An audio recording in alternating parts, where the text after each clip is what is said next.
Easy, how are we? Shawnee, there's a few not so strangers here with us as well this week. Not a bit of serious faces going on in front of us now at the moment. It must be the tail end of the marathon season. I don't even know where to start. It's not serious anymore. Connor's breaking us all laughing.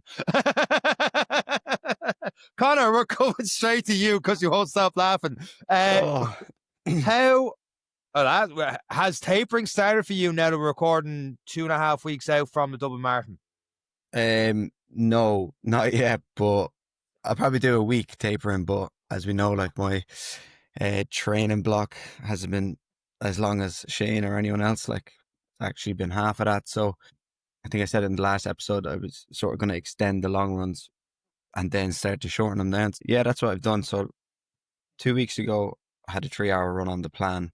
I went for that. That was the longest run. I think the longest one before that was a time trial for the half marathon. I done that on an air runner, so it wasn't like on the road. So how was that? Sorry to cut. I seen you post a story about that. How was that? Oh, it was awful. Yeah, no. So I said I'd do the air runner because I was getting it done early that Sunday morning, and I was like, wasn't prepared or mentally prepared for the roads. It was dark. It was wet. I just bought new Onclates and I was like, there's no way I'm ruining them yet. So I was like, I'll go on the air runner. And it was during open gym or whatever. So there'll be people in there doing lifting weights, doing whatever they're doing. And as I was on it, like just people were coming over and talking to me, but I underestimated how just mentally draining it was. Like, so with the air runner, it's a curved treadmill for people who don't know. And yeah. How hard is it to move that in terms of, is it just the same as normal treadmills and you put in a speed to go at and try and hold on for dear life, or is it you set it more by how fast you run? How does that work? Does it make it much harder that way or easier? Yeah, so it's self-propelled. Did you like it, Connor? Be honest, did you like it? Not a fucking chance, no. Eric, you've definitely used it before the way you said that. It's a strange experience when you start running on it. Like the first, you feel like Bambi on ice. It's like, I don't know, for me, it's just, it's kind of like, if you get it wrong, it's like you can't slow down. Do you ever see that video of someone coming down the hill? I can't slow down. It's like, I really don't know how to stop it. Well, what did you think of it, Connor? Describe it for people who don't know. What is it? Yeah, so as Sean said, it is curved, but it's self-propelled. So as you, like, even when you jump to walk on it, like, you're nearly catching yourself. And then, as you said, Eric, as it goes, it keeps picking up the speed and you'll fucking be shot off the back of it if you're not careful. But it is, like, you do have to sort of pace yourself because it is every step. Like, if you're looking at the screen sort of that they have on it that gives you your pace, every step, the numbers are jumping. So it is hard to sort of stay on pace. Right. It's much easier to, like, sort of stay within 10 to 15 seconds of, say, your target pace. Because every step, like, if you lean a bit too forward, it could jump up to like 3:30 pace. Lean too far back, it gets slower. So, like you said, yeah, like at the start, it's a bit like Bambi on ice. You're running, trying to steady yourself, and yeah, so it is hard to pace yourself. But I had it as a time trial, so I just took off. Had a couple of gels there beside me. Now I did jump off and grab a gel and jump back on, but yeah, like just the mental torture of it. Some people, in two minds, I did put up a poll. I was like, does a PB count on an air runner or not? Because it's not on the roads. Split decision there, but some people reckon it's tougher because it's because it is curved. They say you're like mimic running uphill slightly. I don't really know. I think PBs are only for the roads, in my opinion anyway. So I have that on Garmin. I haven't accepted the PB, so I'll see what other people think. But yeah. Well, a lot of people say a PB is something with a chip time, I suppose, and that's kind of the general guide. But it's still in your head though that you can do it, because a lot of people, when I was training on the turbo trainer for cycling, were saying to me, "Man, how can you do 6 hours on the turbo trainer?" And I'm like, because it's raining outside, obviously. And they do say, though, that ability to stick at something so monotonous, the scenery doesn't change, everything doesn't change. It's just time, distance. it can be of benefit mentally when it comes to the open road, when you actually get to the freedom of seeing things change and everything else in between. So I wouldn't say, okay, the PB doesn't help, but mentally it's there that you know that there's a time, you know that there's an effort, and you know that you can sustain it. Yeah, definitely. Like I did following week, I had that road, like 3 hours on the road, and like it was as if the weather wasn't great, but as if there was sunshine, rainbows, and everything compared to looking at people doing squats or whatever it was coming over. Oh, what you're running today? Like, I was almost like at one point I put the AirPods in. I don't like to listen to music when I run, but I put the AirPods in. I wasn't listening to anything, so in hope that people wouldn't come Just over. so people thought you weren't straying. But yeah, then towards the end, like I was fighting for my life, and I was bull taking people come. Are you nearly done? And I was just like, fuck off, will you? Leave me alone. But yeah, no, I got it done, and then the following week, yeah, I tried that. I think it was the following week anyway. Tried the 3 hour run. It would have been my longest on the road, other than that half marathon. Was aiming for the 30K. Stopped short at like 27. For two reasons, or probably three reasons. I was hurting like really bad. Um, I got a buzz on the watch. It was going to die on me. It was 3%. I Well, didn't then it put it in didn't the count. battery saver mode because I wasn't sure if it was going to stop the run or not. So then I was like, I can't lose this run. Yeah. And then my girlfriend was driving by because my niece got out of hospital. She's my sister had a baby. So she was I on her was way going to to see make her, a and I was joke, like, then I stopped myself. Then it turned out to be a baby. It's good news. I might make a joke still. so I whipped out the phone because I was starting Strava anyway, just for safety net in case I did have to run the whole way home and the watch died on me. But I voice noted her and I was like, if you drive by me, fucking stop the car and let me in. So as soon as I get in the car, I stopped the watch and it saved, and then it just died on me. So I was like, oh, thank God I stopped. But yeah, then last Sunday then, so I should have started sort of lowering the mileage according to the plan, but I went for another it was actually over 3 hours. Me and three others from Cup Cardio, we just went for 30K. One of the lads is doing Dublin as well. So it was just a full on zone 2 3 hours for me. We hit the 30K mark. So just wanted to get that to sort of, I don't know, Mentally there, reassure like, myself. yeah. Yeah. Especially So having a little blip along the way through injury. We have that kind of mental thing as well. So the fact that it was zone 2 and you were feeling easy about it, does that give you the confidence now to taper? Or are you still going to go, I might do another 30K just to see if I can still run 30K? no, I'll go back to what's on the plan now. So the distance in the leg was all right. The one I have for this weekend is it's an hour zone 2 and an hour zone 3. So I sort of like that one because it's a bit of 50-50. Like it's a bit Yeah. one's nice and easy, because the ones, when you're doing like say 2 hours zone 2 and you have an hour in zone 3 or whatever to do, when your legs have been moving sort of slow for that long, to ramp up, I Yeah. don't know why it's difficult, but it's really difficult. So the 50-50 one I actually sort of enjoy. I'll swap the runners, put the carbons on halfway when I hit the hour mark and pick up the pace. Switching runners is an interesting one. Is that Yeah. because you want to feel the race pace in the race shoes? Yeah, so I done it for Barcelona, whatever it was, a couple of months ago. I The hadn't one you worn the didn't carbons, travel with us obviously. with or say hello. Yeah, we Yeah, remember. that's the one. Eric won't So forget, you forget. so yeah, I wanted to wear obviously the carbons because I hadn't worn them before, and I was not wearing them going slow. So I was like, right, I'll do it this way, and like obviously to get familiar with the pace, but like also just give yourself that sort of feeling, like as you said, like race pace, like only for the hour or whatever. So, yeah. Brilliant. It's mad with the tapering now, because we put up a poll on our own Instagram there a couple of days ago. It was like 3 weeks, 2 weeks, 1 week out, or what is tapering. Eric selected what is tapering, but everyone else, it was almost 30% in each one in terms of 3 weeks taper, 2 weeks, 1 week. And it's like, it's mad just how everyone's different opinions, different way it's at. The old general rule of thumb was 3 weeks, but marathon training comes in the way. I won't know what tapering is this year myself, but you were talking earlier about treadmills and stuff. Cliodhna up in Galway, you're probably begging for treadmills with Storm. Maybe he was hitting you, but it's from the last time we were talking, you were coming back, you were injured at the time, coming back from injury, and it looks like you're getting a couple of good runs in now. Or not?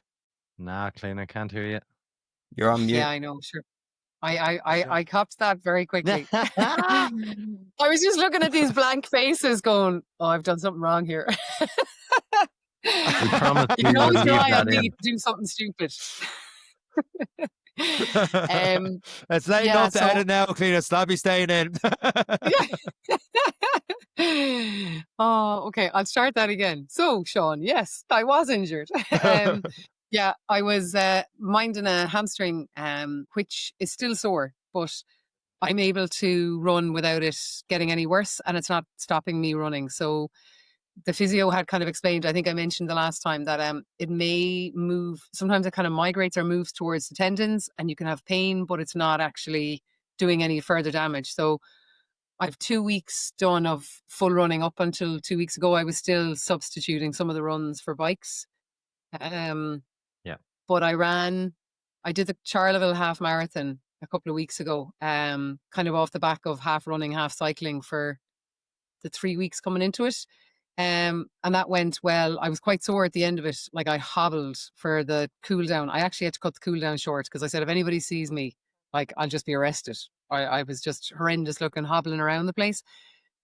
But I think that was just having raced really, really hard rather than it being any more further damage to the hamstring. So so since then I've managed it quite well. I think I kept the speed session and the long run on the road, and I did all the other all on the bike. And this week I've ran 65 miles, which is about 100k. So that's with Storm Amy. This week? Yeah. I'm done though. Amy. Like, I've 7 days in a row done. So I'm so done. I'm off tomorrow. Pilates tomorrow. Wow. Can't wait. So you still managed to cover a good bit of mileage. Are you A nervous good bit. for the marathon? Yeah, but like, you know, She she's did well 100K able. She in a was week. running. She was running quite a lot before the little niggles. She was on the bike. She was doing what we don't do, Sean. She was training. But are you nervous now coming into it? I think the nerves for me are probably more around the fact that I've never done one before. So there's so many Yeah. there's so many there's so many parts to a marathon aside from the training block. Like, there's, where am I going to stand? Where am I going to position myself at the start? I've put myself in wave 2, but I actually think I could probably run faster than the pacers in wave 2. So I think that's Okay. where the nerves kick in. It's like, I've never been here before. I don't know Dublin. I know Crumlin Hospital, unfortunately, and I know Dublin Zoo, and I know O'Connell Street and Grafton Street, like every other redneck in the country, and Coppers. But yeah, so I don't know where I'm standing for the start. I don't know how busy is it going to be trying to get across to water stations. Like, there's so many bits that I don't know anything about that I'm just going to have to try and wing. Like, I'm confident with the training.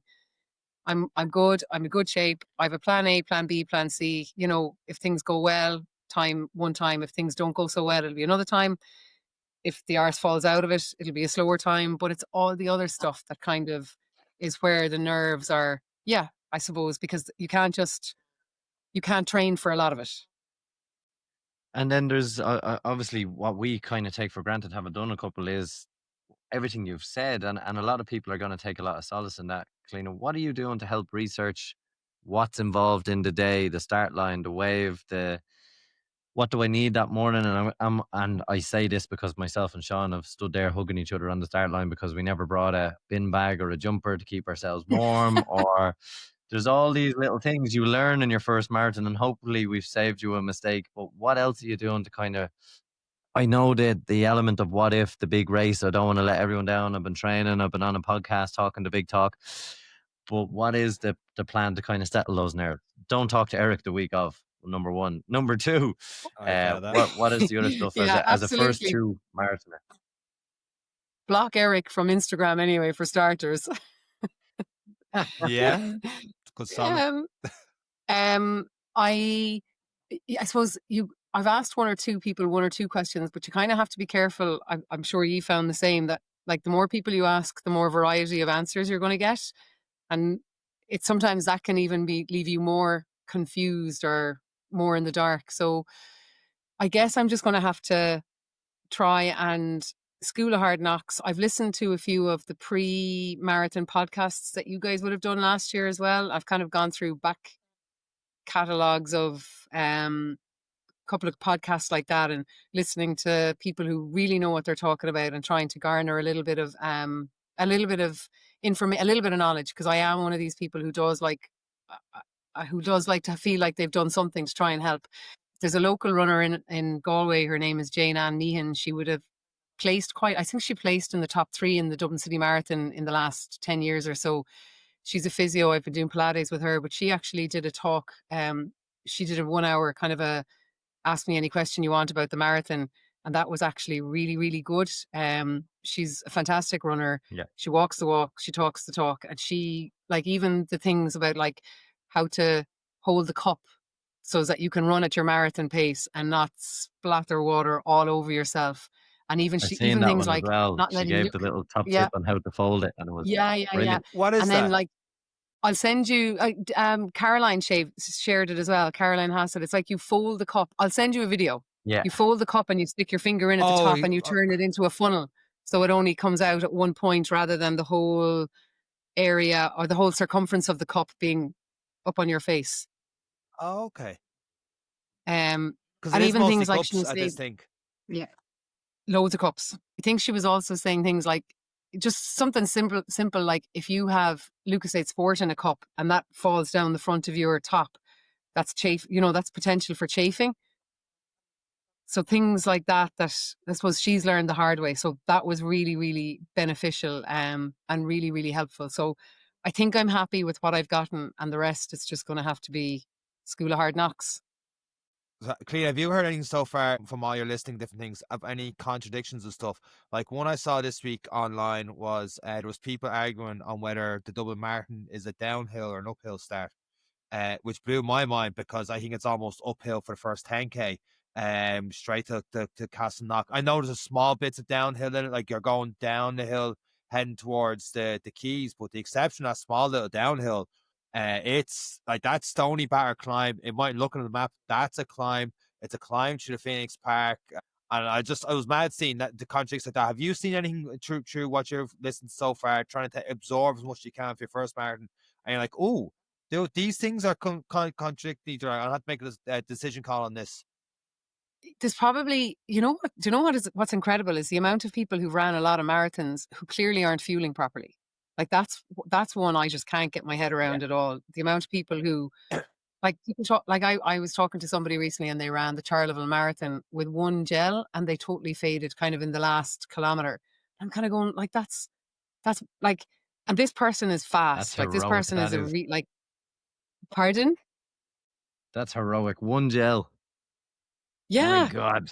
That's what I can't get over. Like I can't get over. That's what I suppose. Like that's controllable. There's so much you can't control. Like you can't control the Yeah. weather. You can't control how you're going to feel on the day.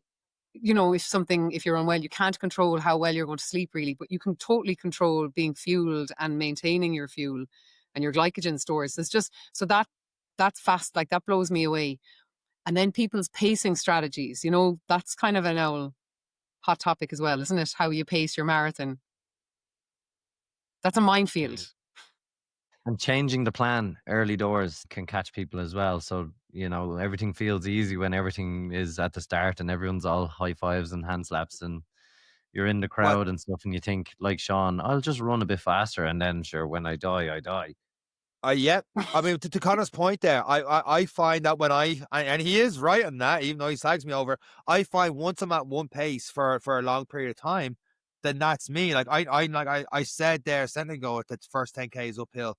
But I remember he was last year, the year before, I got stuck at a 5:10 pace or something like that for the first 4 or 5K. And I was in whatever crowd I was in, and I was like, I feel really good at this. I feel I can go all day, but I'm finding it very hard to slow. I'm physically looking to watch, trying to slow down, but I'm in a crowd or whatever way I am. And I was like, well, I'm stuck at this now, even though I probably could have just dead stopped and went again. But I just find that once I'm in a groove of something, it's like, okay. And like Eric said, I changed the plan in my head and go, right, let's see how long we lasted. And I got the halfway mark and I was like, I've made a grave mistake. And the second half, I absolutely suffered. But and I know better. I probably even said it in the week into the podcast. Stick with the plan. But when you get caught up in it, and you got 3-4K in, and you're at a certain tempo, you're like, you know what? I'm feeling good. You're hearing the crowds. That gets to you. Like, I don't care who you are. When you've got so many people around you and they're all cheering and they're going through the Dublin Marathon, you're like, oh, we finally made this spot. You feel better. Your niggles disappear. Everything disappears. All those, and you're like, I feel like Superman or Superwoman. I've got this. And then you get found out as the race. It's a long day going from there. I don't have a follow-up question to that, really. Was there a question? I left you Did we hanging not because I have knew this they in the would. last podcast? Yeah, I think so. It's late enough. Yes, Sean. I'll change up a little bit on that one. So, Cliodhna, on that then, what is your plan on the day? We're getting towards taper time. Is it still too early for you to say what's going to happen based on what you're talking with your coach, with physios and everything else? So I think I'm going to have a chat with my coach over the weekend or maybe the week coming up to it. And he'll probably advise what I should probably aim to run out at. I know what I've been training for, but I don't know. Again, not having ran a marathon, I cannot get my head around. I think Aoife, you might have referred to this before. It's like I can't get my head around the fact that I have to run a whole marathon at this pace when you're doing your marathon pace runs and you're managing your 10 miles at marathon pace, but like that's only a third or, a little under a third. So that's really hard to get your head around. So I suppose seeing is believing, I guess. So when I do it, I'm hoping that so it does work. But I do plan, I'd be a bit like you, Sean. I might get caught up a small little bit, but I think the distance of this is too great to deviate. Like, as in, I've trained for weeks and weeks and weeks. Like, you're managing juggling all sorts of things at home, up at 6 o'clock in the morning, some morning, yourself trying to get runs in. Like, the last thing I want to do is be a gobshite and go out and blow myself in the first 10 miles and that's it. And it's like, what the fuck, after all this time, this is what I end up doing. So I think, I'm hoping this conversation is going to flash in my head numerous times throughout the marathon. I can't believe after 5 years, Sean actually might listen to someone. Look at that. Look how humble he is over there. I thought that took me. I was halfway through before I blew And up. another thing, Cliodhna, your kids are going to have a field day with that last 1 minute of your conversation. Eric, where's your mammy? Yeah. Aoife, you have had a group that have been bringing you on. You've tagged them along the way. You've taken pictures. We've had some of them comment on how they look in those photos they've been tagged in. They've been having a great time with your journey through our social media as well, or maybe a bad time. We're going to say it's a great time. How has it been over the last little while with the group? How many of you are going for the marathon now, and how are you feeling overall? Yeah, the group is going really well. Like, only for them, things would be really difficult at this stage, but the training is still fun. I still maintain what I said in the first episode, that I enjoy these 16 weeks more than actually doing the marathon on the day. We've had an absolute ball. People are getting tired and people are getting grouchy at this stage, and it's just kind of, we want to be together because like people don't understand what this is like, except the people doing it. So we're like meeting for coffee and we're chatting about it, but then we don't want to talk about it. And it's the taper tantrums, as they call it, are starting to come round. But this will be my 8th marathon, so I've been through it, and definitely this time the nerves are a little bit easier, and I know what I'm facing, and I know, like what Cliodhna was talking about, deciding between, do I go to pace group, don't I go to pace group, what do I pack, do I bring? Like, I know those things now, and I've been through the pitfalls, so I'm fairly calm. Training has gone well, and there will be a group of us together on the start line. We'll stick together for 10K anyway, and then some people will go ahead, some people will fall back, and we'll do our own thing. We're never beholden to each other, but it's nice to have a group to start with and to get through the Phoenix Park and then What way, obviously, myself and Sean, our very first introduction to running, as we've always said, was let's do this together. Biggest mistake of our lives. Starting the race with people is fantastic. I usually leave them after the first minute. Well, they usually leave me. That tends to be how the race goes, and then I never see them again. What is the dangers, I suppose, Aoife, from covering a couple of marathons, maybe you've done some with people, of going with someone else's pace and rhythm through a marathon? Are you as a group worried about that over 10K? Someone could get carried away, or? No, because there's 100 of us in the group. There's probably 50 or 60 going to be doing Dublin Marathon. I'll be with 5 or 6 people. And these are people I've done all my training with. So they're people okay. who are very comfortable that we are the same pace. And then we will split up, and nobody, if somebody has to stop for the toilet, it's good luck, I'll see you at the finish line. Like we're not minding each other. It just suits us to start together, and then, whatever happens then, nobody is worrying about another person in the group. But no, we're good. I find, Cliodhna, you were saying about the pace groups, and are they crowded and things? Like I found running with pacers previously in Dublin, it's like a really tight bunch, and then you either run ahead of them and you're running scared that they're going to get you, or you start falling off them and you're like, oh no, I'm losing the pace. So for me, I prefer to start wherever I start in the wave, and then just lock into my own plan and know what I'm planning on doing, and not worry about big balloons that pass me anywhere along the way. One thing to know about pacing groups is, and from experience, they are a crowd until about 30K.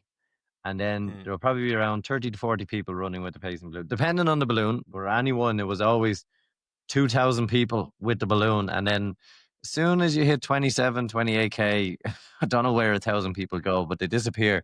So for me, I always liked being just in front of them. One, I could hear them chasing me, so it kept me motivated. And then when they eventually catch me, there tends to be, when on the latter part of the course, slightly wider roads, and you can blend in with the group and kind of be dragged on with them then as well. So that's just a little one for how I like to do it. But as Aoife said, sometimes you might see the balloon well in the distance, and where you start in the wave could just be like, right, well, they're gone. So we'll just stick to the plan and the times. And Aoife, would you look at every kilometer, or what is your plan in terms of keeping your own pace? So like you said, you're sticking to your own plan. How do you manage your own pace then without the pacing balloons, I suppose? We've done a lot of the 5K repeats, so we need to know what I'd like to do 5Ks in. So I'd be watching that maybe every 10K as well. Time like a year in and 5 minutes here, So yeah, I don't like, and I glance at my watch. I know what pace I'm running if I'm there or thereabouts. I'm not. You just can't get too caught up in it in the day, because you can only do what you can do on the day anyway. So I think for me, overlooking at the watch just mentally is difficult, because either I look at it and go, oh, I'm going too fast, I can't sustain this, or I'll look at it and say, I'm going too slow, what's the point, I'll just give up, so yeah, I try and go, I'd glance at it every 5K, make sure I'm there or thereabouts, and then just trust that I have ran this pace up and down the roads all summer long. My body knows this pace, and just keep going. I don't have to watch it. Just to highlight what you said earlier, Aoife, because I think it's such a huge point. If you're running with 1, 2, or 3 other people, whatever it is, that little toilet break is like, oh, only be 20, 30 seconds, and you stop with them, your rhythm and your flow's all gone. They may feel fresh after that going back out, and then you've just lost all rhythm routine, and then it just puts you off balance trying to catch up for a kilometer or two, and then the marathons kick in, little aches and niggles, and you start getting get take for the person beside you. Whereas you just said you're not there to mind the person. They go for a bathroom break, you're gone. If you happen to see them, you'll see them. If not, you'll see them in the pub afterwards, and just focus on your own race, your own routine, and then just have that little talk with someone if you're running beside them at the very start of it. Hey, I'm doing my own thing. If we're beside each other, great. But if you have to go, I'm going to keep going. And it's probably, it's very obvious that you like a 16 weeks training up towards a marathon, Aoife, when we were doing half marathons up in London and everything else. How was that? Oh, we had an amazing time. Now, that was a complete sightseeing tour around Dublin. It wasn't a race at all. I did exactly what you shouldn't do. I high-fived everyone. I cheered for everyone. I thanked everybody who was volunteering.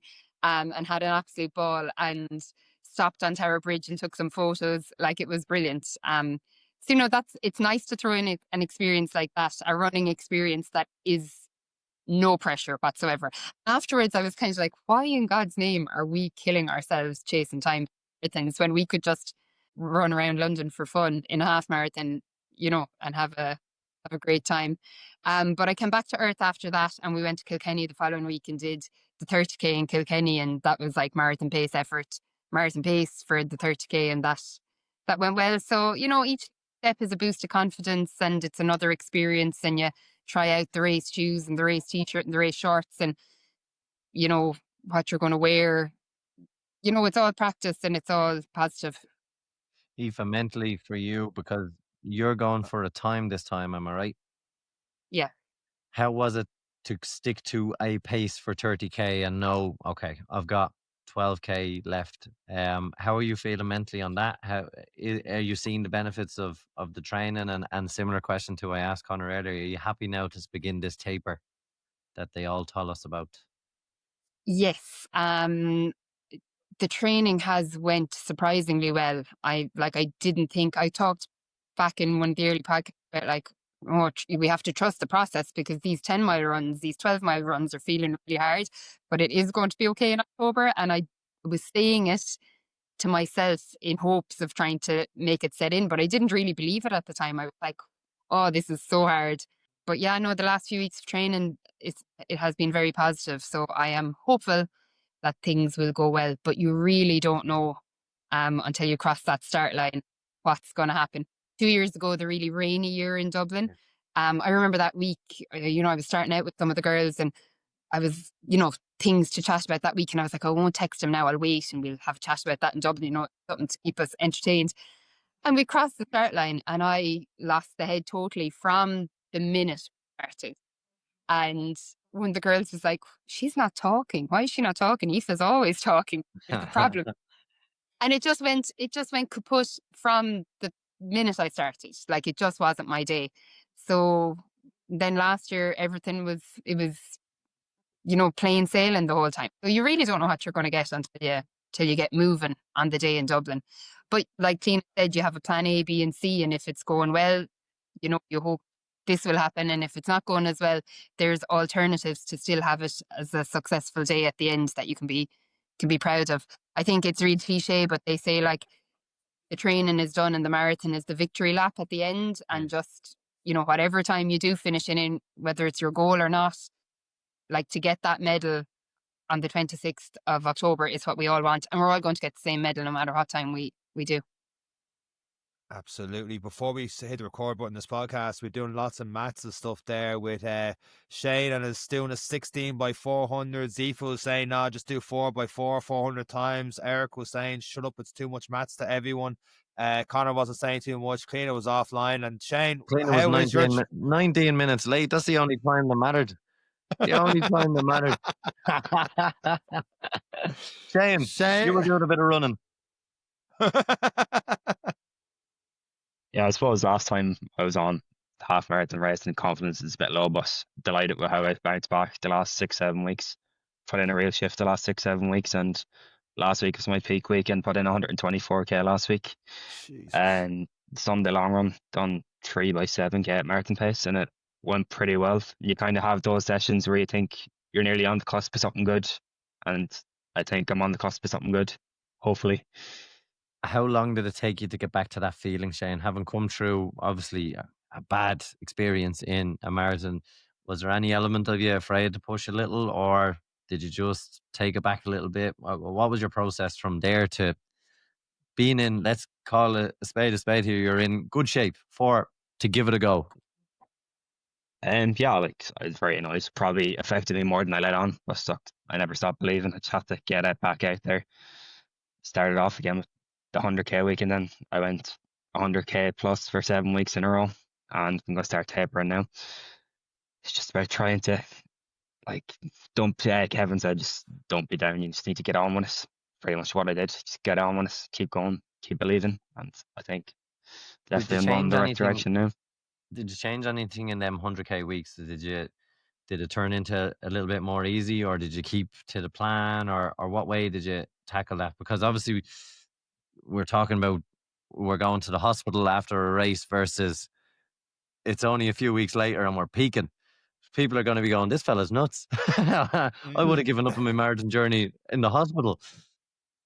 Oh yeah, like I got my bloods done and the bloods came back fairly okay. A few irregularities, but fairly okay. So it's like it took a couple of days off to got back into it. Literally, like I don't know, it's weird because I went from being really sick and feeling really bad, and then all of a sudden I felt great. So it's kind of been up and down.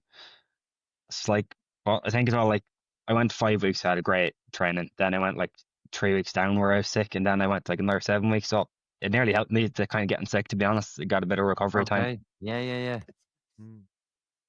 And Yeah, so I'm Shane, really happy with how things are going at the moment. so setting up then Marathon Day, are you gonna go with? There is a I think it's a 3 hour pace. I'm not too sure. I've never actually had to look for a 3 hour balloon.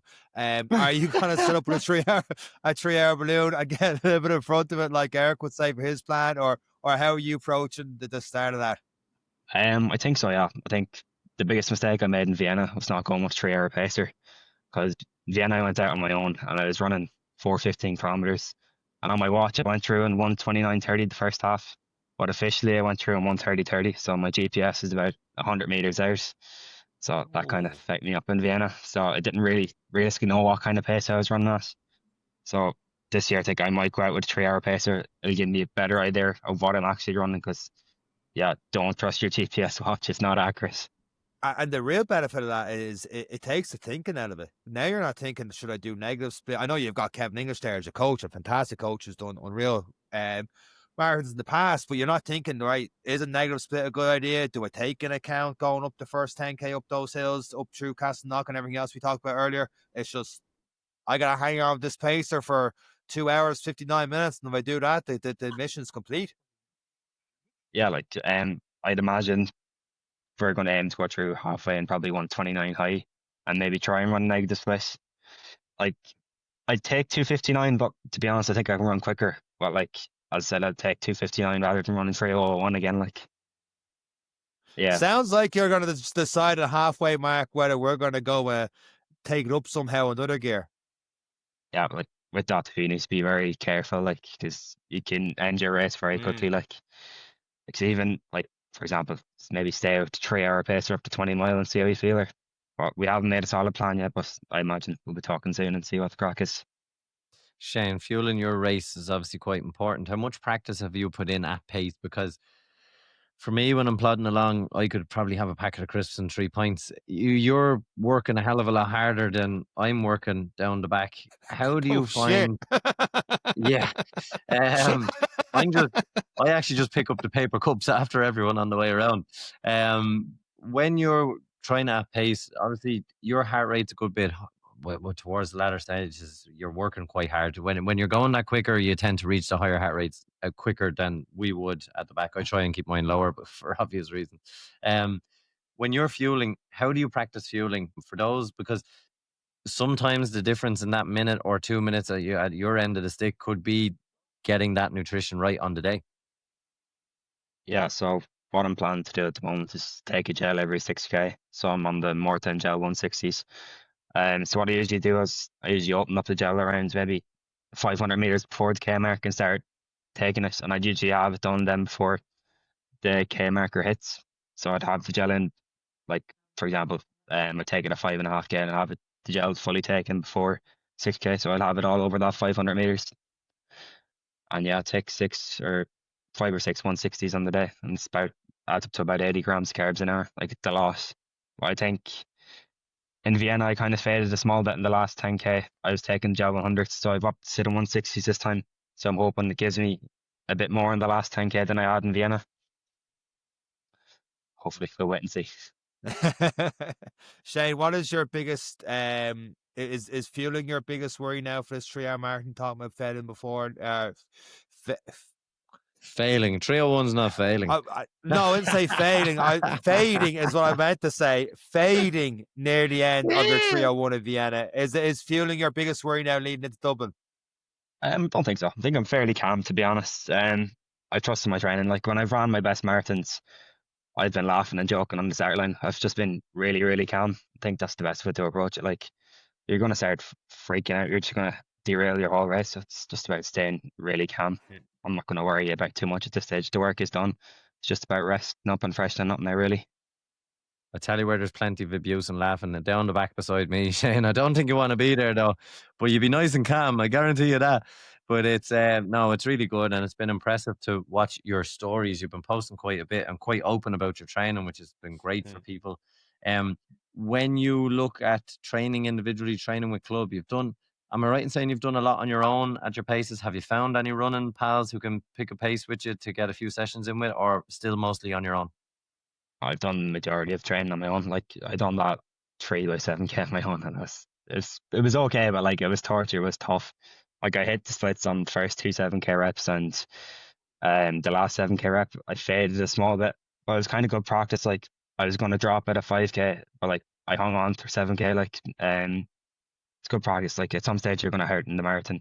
Like in Vienna at 38K, like, is that like in my head, like, why are you doing to yourself? You can just step off the road now. And you're like, oh, come on, it's another kilometer, and just kind of try and trick your mind, keep yourself going until eventually there's no kilometers left. Just kind of good practice. Shane, is extra pressure now that a difference between a 3:01 and a 2:59 could be a guaranteed ticket for Dublin Marathon next year after the news coming out today? I feel Like, insulted. I've done like the last Spend years advertising the fucking thing, and then they say you can never do it again. yeah, like, I've done the last 4 Dublin Marathons, so it'll be frustrating if I don't get a ticket for next year. Let's look at the draw now. Look at the draw. Even if you've done it 10 years in a row, Sean, doesn't matter. I won't get Shane. you started on Herc. No, to get me off the soapbox quick, Shane. No, it is really good. It's really good to see. And in terms of ratios, have you got a pair that you've broken in? Are you starting to get a new pair? What's the plan in terms of ratios for you now?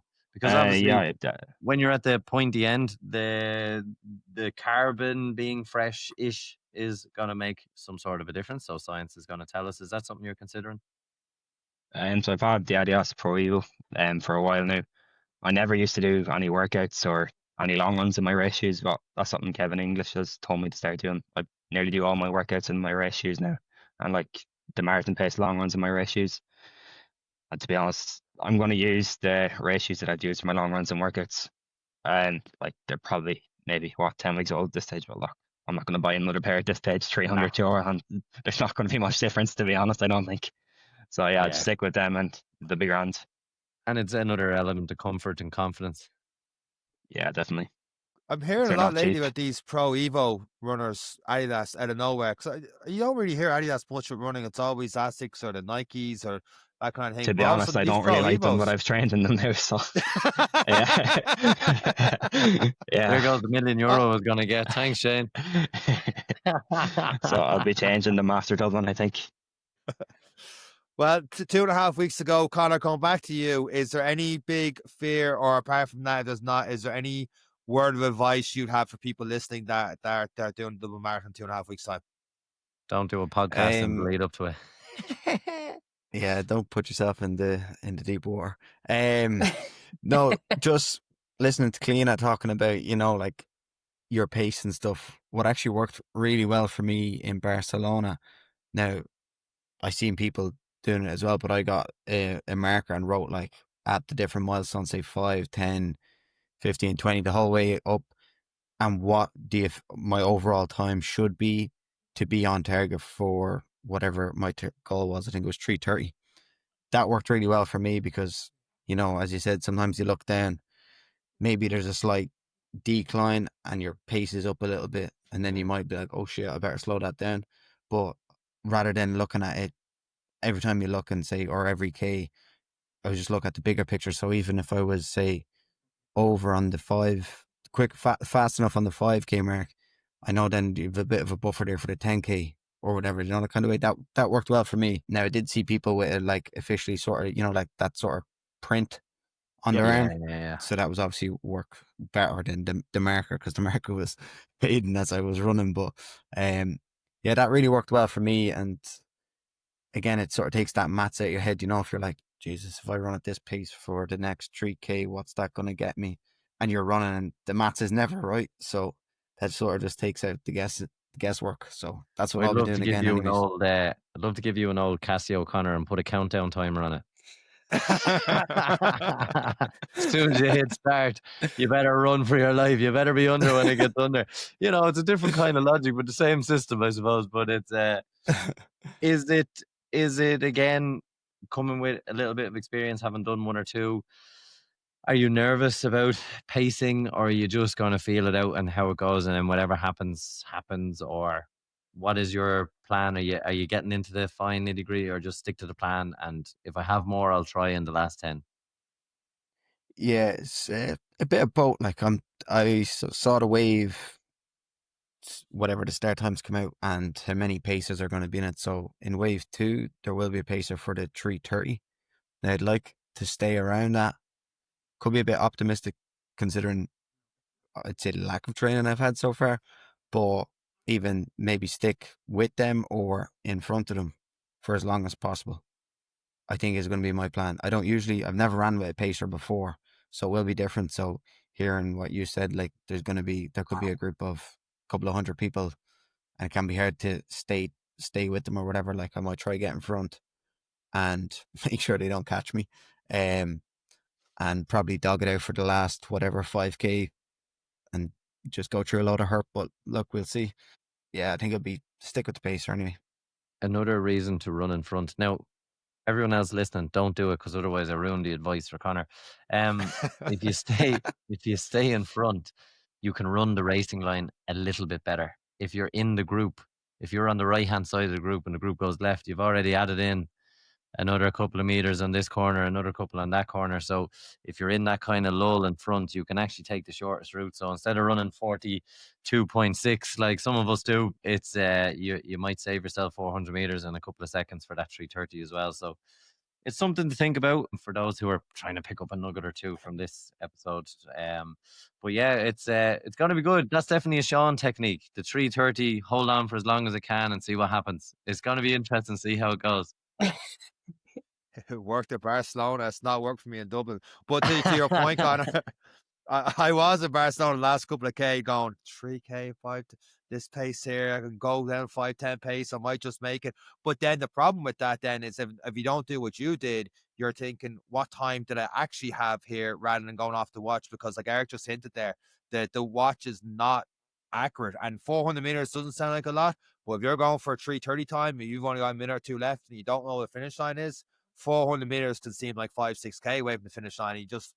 It could make or break it. Aoife, you talked about your pitfalls. You've done this your 8th Dublin Marathon coming up. What kind of pitfalls have you had leading up there that people listening could learn from?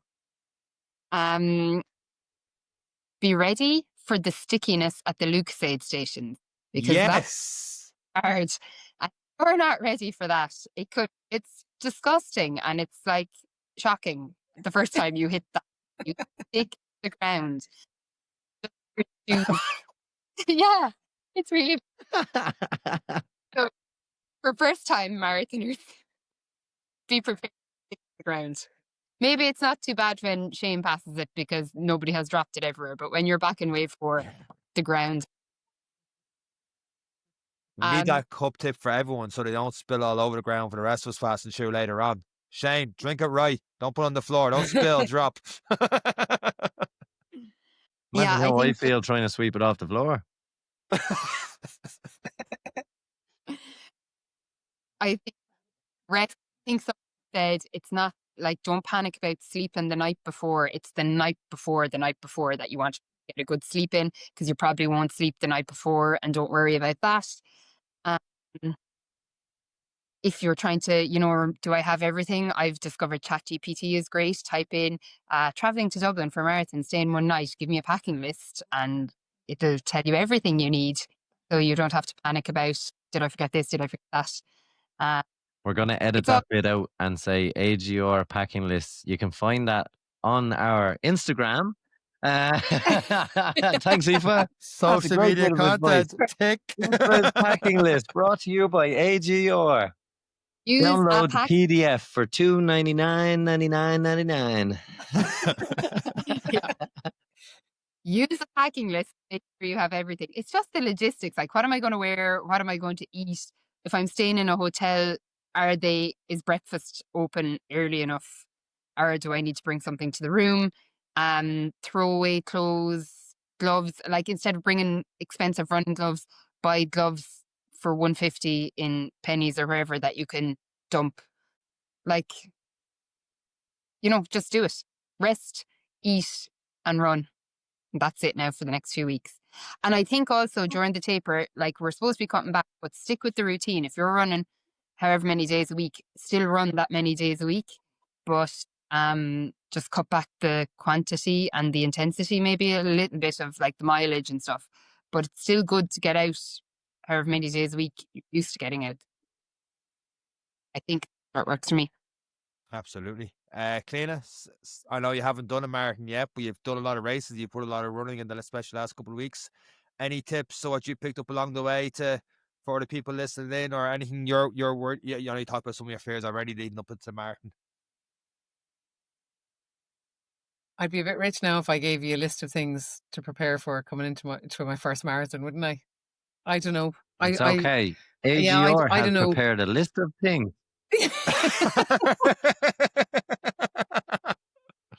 I'm just typing it out as we speak. I suppose I don't know. I ask me afterwards and I'll have loads to say, I guess. This is all learning for me. Just what Aoife said there just kind of hit a kind of struck a chord with me, just with regards to the hotel, even things like, I know someone was saying before about porridge, like, what do they make their porridge with? Do they make their porridge with cream? Because if they eat their porridge with cream, you could have a lot of gastro issues hitting the Phoenix Park if you're not used to your porridge made from cream. So I suppose that's probably what I'll look at now, is I'm going to check out the hotel, see what time they serve breakfast at. If it's not at a reasonable time, what can I bring? Will I bring a toaster? Like, I'm serious. I'd have no problem bringing a toaster up into the room with me so I can do my bagel. We had someone bring a toaster to Barcelona, so it happened. Yeah. It's just, what is it? They say, control the controllables. Conor wouldn't know because he didn't come and say hello, but someone did. I rephrase that question then, Cliodhna. Then is it something that because sometimes, like, this is our 5th, 6th year talking about Dublin Marathon, and everyone else in the group has done marathon stuff before. Is there something you feel that we have overlooked, that we're talking about, that we think, oh sure, people know that it's like, hang on, actually I didn't know about this, that when you're getting your research leading into the marathon, you said a lot of the research, that you're like, actually no, you need to put more focus on this that we haven't mentioned maybe in this episode or previous episodes so far. What if I actually didn't listen to any back episodes and I was lying? I'd be screwed, wouldn't I? I think this is a test. I listened. Pardon? This is a test. This is a test. I listened so episode to a lot of the episodes. 173, I spoke about. I listened to a lot of the pre-marathon episodes last year, and it got me really, really excited, and it gave me such FOMO. Like, I for the first time ever as a runner, I felt like I really, really, really wanted to run the Dublin Marathon, which is why I'm here now chatting to you. So I would say, like, having the different variety of guests that you have on, from like the Mick Foxes, for people like that, the nutritionists, like, so much of what you cover lends itself to preparing for events of all different kinds of, like, I've learned so much listening to podcasts that I wouldn't have known, and I'm involved in sport all along. So I think if you want me to pat you on the back, I think you're doing a really great job. I think it's great. And if you don't have a community of runners, give us 500 tickets to give out a part of the lottery, that'd be great. But when you, like, for people who aren't involved with a group of runners or who don't have that community around them, I think these podcasts are really, really, really beneficial, and they really give people an opportunity to learn without having to put their hand up or having to go meet a group. So I think it's really beneficial from that point of view. It's funny, actually, one thing that you talked about there with the Garmins, that's the second time today I've heard that.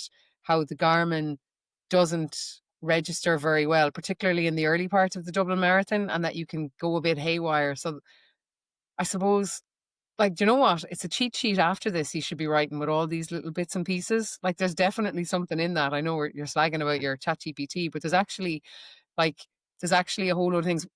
Um, Somebody else was saying carry a small little 250 ml bottle of water in your hand because the first water station is like a stampede, and you're trying to get over to the first water station and you can't get there.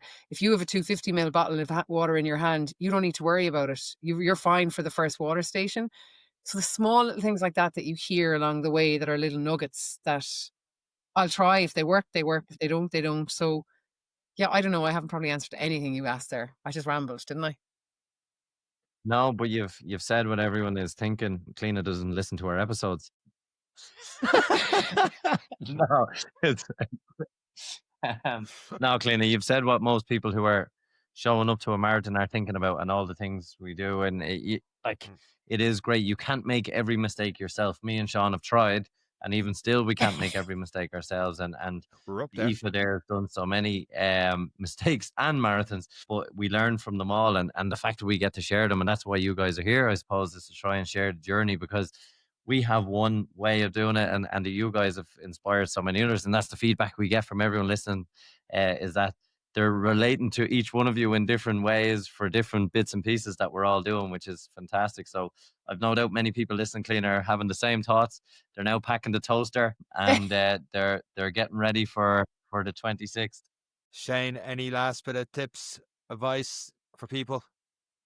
I think the big one I see is about the expo. A lot of people say go in and get your number and go straight out, but I think that's a lot of crap, to be honest. Then, like 20, 30 minutes walking around the expo is not going to kill you. I think the expo is part of the experience. Like, fair enough, if you're walking around the expo for 3-4 hours, don't do that. But like a 30 minute walk around the expo is not going to kill you. I think it's all part of the experience. Depends what Yeah. they sell you on, because me and Eric can get easily bought in a lot of things, and we come out with Yeah. like loads of bags of Beetroot stuff and juice. jellies and sugar, and then we definitely don't sleep that night. And hopefully, Aoife's advice to get a good night's sleep the previous night works. Look, I agree with that. I Yeah. think you've worked hard. You've worked No, I hard. agree with Shane. You've worked hard for the expo. Go and enjoy it. Take all the free stuff. Just be careful what you put into the body. Don't ruin good preparation for a free sample of a Carlsberg Zero, or well, I don't know what else me and Sean ate that year, but we ate everything. It was carb loaded. So My bad. told me during the week that she's going to come up and support me and surprise me, that she was going to surprise me, but then she said, I remember you saying nothing new on race day, and I wasn't sure if that was just like food and people are right. So, like, orange, like, Oh, that is too good. yeah. Actually, Aoife, serious question off that. For people listening and they have people wanting to support them, where do they go?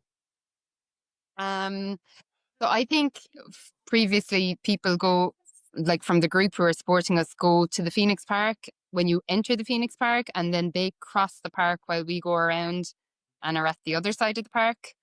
I've done this race lots of times and I don't know my way around it really. But Yeah, no, that makes sense that you see him twice early that way, yeah.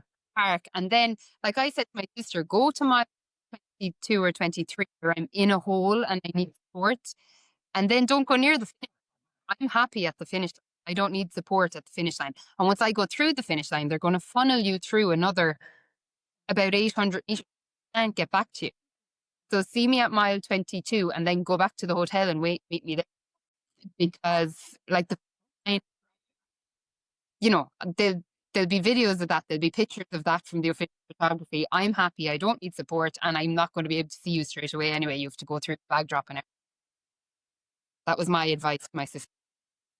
Yeah, I couldn't agree with that anymore. Especially we get there and finish. Like, I'll see you later on. There's no people cheering. I'm not going to see it. I've had people being like, "You didn't see me to finish." I'm like, "Yeah." And people are like looking back and how much I'm struggling. Like, I don't see anyone there. And then like I haven't seen Neve halfway through, and she's like literally waving right in front of me. I just whoops. I will But don't count on your people for like minding some of your gels, because if you miss them, that's your race. Yeah. you need, yeah. I know I give Sean abuse, but I ran up Castleknock Hill after him with a tub of Vaseline one year. That's how much we Jesus, look Eric. after each other. He didn't see me because he's blind as a bat. Blind as a bat. Oh, this wasn't during the race. This was at 2 a.m. No, I'm only joking. 2 in the morning. What was in We the other did hand, get Eric? that tip years ago, actually, because Huh? A bat. No, I can't. Jesus, Sean, edit this. Edit it quick. This will be the reason. This will be the reason I can't run for president. This is I'm it. doubling down on this one. No, you're out of this. I'm doubling down for my eyebrows because I sweat a lot and the sweat goes into my eyes. That if I don't put the Vaseline on the eyebrows, my eyebrows don't work. I don't know if I'm just there's something wrong with my eyebrows or this, but they don't work. They're not fit for purpose. They're just there for aesthetics. So I needed them to start because the sweat goes into the only hair left on the heads are there for aesthetics. Oh, I didn't think you could beat my Vaseline story, but you've just done it. on that bombshell, I think.